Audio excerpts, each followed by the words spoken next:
Kita ketika di sana tuh gue juga sempat datang ke beberapa gedung yang memang kita juga menjadi ada pusat-pusat pekerjaan judi online ya. Seperti misalnya ada Istana Kasino. Istana Kasino itu adanya di Kota Phuket, ini yang perbatasan dengan Thailand. Di situ gedungnya juga tinggi, gedung-gedung tinggi dengan kasino fisiknya di bawahnya. Banyak orang Indonesia juga. Banyak orang Indonesia juga. Ngobrol-ngobrol, akhirnya mereka mengakui kalau mereka bekerja sebagai operator judi online dan menyebut beberapa nama situs ya yang mereka kelola. Dan selain itu ada juga Holiday Palace. Holiday Palace ini kalau kita lihat di akta perusahaannya itu dimiliki oleh keluarga Tony Tandijono. Salah satunya Tony Tandijono ini adalah WNI yang sudah memang dia pindah warga negaraan menjadi warga negara Kamboja, dan dia juga punya istri orang sana gitu, dan dia juga dapat gelar bangsawan dari Kamboja. Nah ada lagi juga itu Kasino Phuket itu yang tadi itu di salah satu mantan direkturnya adalah Sukardi Tandijono. Yang dijatuhin. Aduh.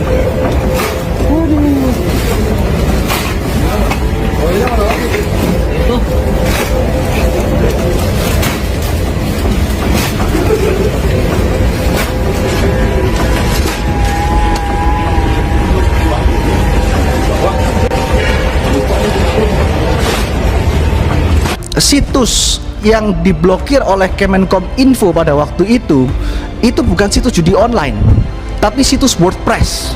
Siapa yang mengawasi terkait adanya pemblokiran ini apabila ada terjadi kesalahan? Saya tadi pagi saya conference call dengan pegiat media sosial namanya Roy Sakti dan Mr. Bird. Mungkin teman-teman Kominfo sudah tahu siapa Mr. Bird. Kenapa saya bilang sudah tahu? Karena Mr. Bird dipanggil Kominfo tanggal 12 Agustus 2024. Mr. Bird di situ menyatakan bahwa situs yang diblokir oleh Kemenkominfo pada waktu itu bukan situs judi online, tapi situs WordPress. Dan dipanggil, disuruh membuktikan dan dibuktikan di Kominfo, bertemu dengan Pak Bima dan Pak Bintang. Lalu dia juga menemukan problem serius di Kominfo pada waktu itu, di mana dia bisa membobol website Kominfo dalam waktu 30 detik dan menggunakan semua nama dari pejabat Kominfo untuk melakukan apapun itu, termasuk untuk memesan hotel, untuk email ke siapapun.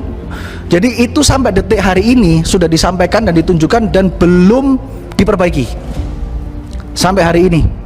Anggota Komisi DPR melakukan rapat dengan Menteri Komunikasi dan Digital.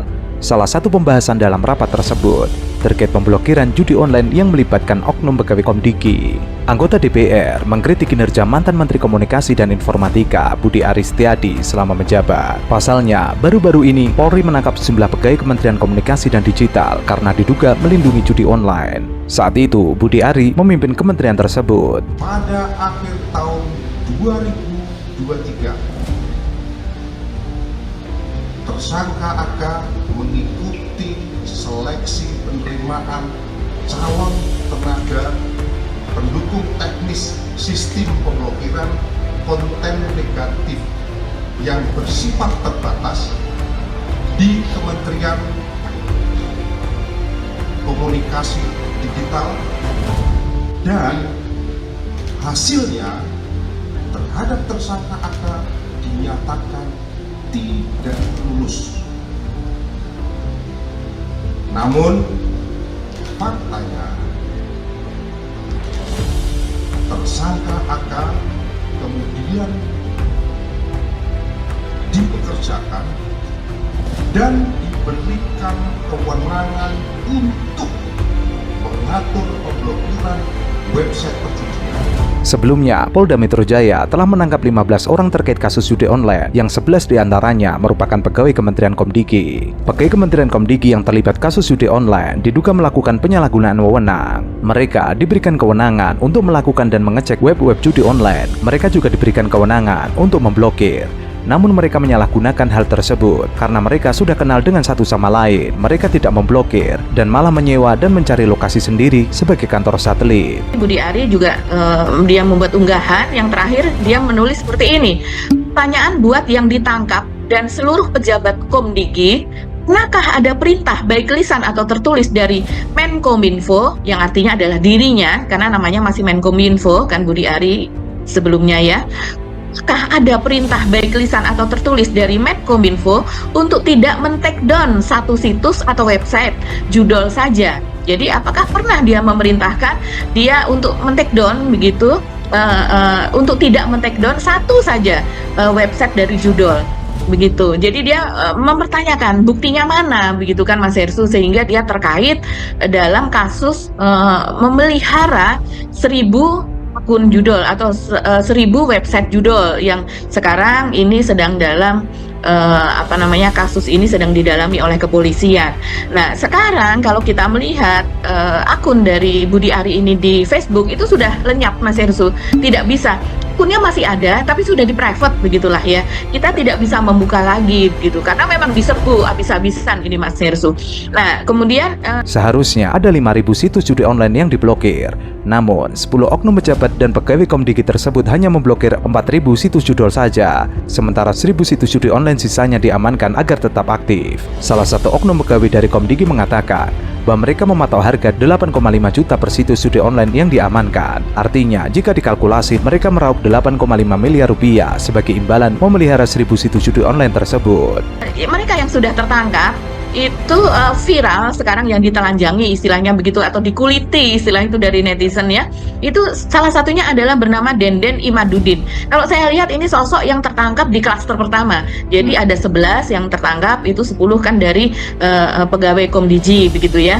Nah, ini namanya adalah Denden Imaduddin Soleh, ini pegawai yang terseret kasus judul ini ternyata hidupnya mewah sekali Mas Hersu, dan dia paling suka itu segala macam barang dari rumah mode Burberry yang kotak-kotak itu Mas Hersu.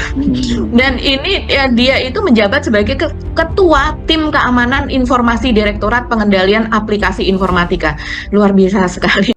Tidak utuh. Jadi kan begini, seolah-olah ini kan di masyarakat berkembang tuh, Budi Ari diduga menerima itu tadi 50%. Padahal kan sebetulnya di dalam dakwaan itu, ini bukan kata saya, kata dakwaan. Ya, di dalam dakwaan itu nih orang-orang ya terdakwa ini katakanlah melakukan kesepakatan, melakukan kong kali kong, bahwa mereka ya membagi-bagi, membuat porsi. Si A segini, si B segini. Nah, ada kira-kira jatah Menteri Budi Ari segini. Nah, itu kan kesepakatan mereka, ya. Itu tanpa itu Budi Ari di dakwaan itu sendiri tidak menyebutkan Budi Ari tahu dan apalagi menerima. Nah, itu baru di dakwaan. Faktanya memang Budi Ari tidak pernah tahu kesepakatan itu dan tidak pernah menerima apapun dari proses transaksi mereka itu. Budi Ari Setiadi disebut mendapatkan 50% komisi untuk mengamankan situs judi online yang akan diblokir Kementerian Komunikasi dan Informatika, yang kini berubah menjadi Kementerian Komunikasi dan Digital. Saat itu, Budi Ari masih menjabat sebagai Menteri Kominfo pada 2023-2024. Hal ini terungkap dalam dakwaan kasus melindungi situs judul dari pemblokiran yang dibacakan Jaksa Penuntut Umum di Pengadilan Negeri Jakarta. Tapi orang yang salah satu didakwa dalam kasus ini adalah sosoknya Budi Ari yang menempatkan orang tersebut.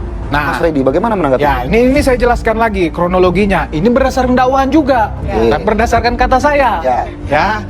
Nah, Budi Ari itu jadi menteri itu bulan Juli, 17 Juli 2023. Jadi menurut dakwaan itu orang-orang ini pegawai Kominfo ini dan orang-orang yang direkrut mungkin dari luar, tapi sebagian besar ini pegawai Kominfo, ya, itu mulai Januari, ya, mungkin jauh sebelumnya sudah, tetapi dalam dakwaan kita pakai aja dakwaan itu, mulai Januari, sebelum Budi Ari masuk, itu memang sudah mereka memainkan itu, memblokir itu, kerjasama dengan bandar situs-situs judi online ini. Nah, jadi sebelum Budi Ari masuk, sekali lagi saya tekankan, menurut dakwaan mereka sudah memblokir tidak memblokir situs-situs itu atas permintaan bandar. Oke, kemudian bulan Juli itu 7 Juli Budi Ari masuk. perintah presiden cuma 2 prioritas kepada dia. Pertama, pemberantasan judi online yang harus masif. Yang kedua, memang menyelesaikan BTS itu. Terdakwa kasus ini yakni Zulkarnain Apriliantoni yang merupakan teman Budi Ari, pegawai Kemenkominfo, Adi Kismanto, Direktur Utama PT Jelas Tanda Tangan, bersama Alwi Japarti Kemas dan Muhrijan alias Agus yang mengaku utusan Direktur Kemenkominfo. Nah, ini dia cuma 1 tahun 3 bulan di kementerian itu. Maka menanggapi ini untuk melaksanakan ini apa yang harus dilakukannya supaya cepat. Jadi memang dia menambah SDM. Oke. Menambah SDM untuk ini konteks judi online ya, untuk memblokir, untuk melawan judi online ini. Maka dibuka informasi. Nah, kemudian ada banyak yang datang. Kemudian ada namanya, katakanlah itu dikenal dengan Tony ya, Tony. Nah, dikenal dengan Tony ini menawarkan sosok anak Zulkarnain itu. Iya, Zulkarnain. Menawarkan sosok anak muda. Adi. Ya, si Adi namanya. Aka ya, Adi. Oke, sosok anak muda ini hacker ini aslinya.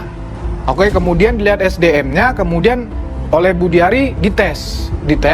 Wah, SDM dan alatnya mampu memblokir 50.000 sampai 100.000. Tapi Adi itu katanya tidak lulus seleksi. Ya, sebentar. Yang selama ini hanya 10.000.